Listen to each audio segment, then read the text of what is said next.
আজ রাইতে তোমার আমার খেলা ফাইনা। আসসালামু আলাইকুম ভিউয়ার, সকলে কেমন আছেন? আশা করি ভালো আছেন। ভিডিওর শুরুতে যে ছোট্ট শিরোনাম দেখলেন, অবশ্যই পুরো ভিডিও দেখাবো। তার আগে দুটি কথা বলতে চাই। আমরা যারা ফেসবুক ইউটিউবে কন্টেন্ট তৈরি করি, অবশ্যই সুস্থ বিনোদন দিব। যে এদের যে ভিডিওটা আমরা শিরোনামে দেখালাম, আসলে আমরা পুরো ভিডিও দেখব। এরা কোন ধরনের কন্টেন্ট তৈরি করে, এদের কন্টেন্টের ভিতরে কী শিক্ষণীয় বিষয় আছে, আসুন আমরা একটু দেখে নিই। তো দেখলেন, এটা কোনো শিক্ষণীয় কন্টেন্ট হলো? আমরা একটা ভিডিও দেখি কিছু শেখার জন্য, কিছু জানার জন্য, বা এই ফেসবুক ইউটিউবটা ভরে গেছে এসব কন্টেন্টে।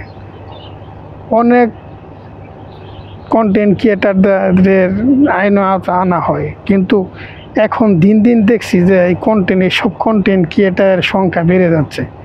লাখ লাখ টাকা ইনকামের নেশায় ভাই নিজের ইজ্জতকে বিলিয়ে দিচ্ছে।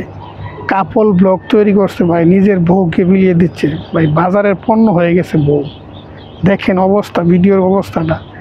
তাহলে আমরা ফেসবুক ইউটিউব চালাই সুস্থ বিনোদন দেখা, কিছু শেখার জন্য, বিনোদন নেওয়ার জন্য, কিন্তু আমরা যে স্ক্রল করি ভিডিও, তখন এইসব ভিডিও চলে আসে ভাই। তাহলে আমরা কি দেখবো, কি শিখবো? অবশ্যই এদের আইনের আওতায় আনতে হবে, না হলে বাংলাদেশ থেকে এসব ভিডিও দূর হবে না। বেশ 2-3 বছর আগে কিন্তু একটা ইউটিউবে কিন্তু ওই যে বাদাম মেরা অশ্লীল ভিডিও ছড়াইছিল, কিন্তু তাদের আইনে আনা সেই সব ভিডিও বন্ধ হয়েছে। কিন্তু ভাই এইসব কাপল ব্লগ বন্ধ করতে হবে, অবশ্যই এদের আইনে আওতায় আনতে হবে, না হলে এসব ভিডিও বন্ধ হবে না।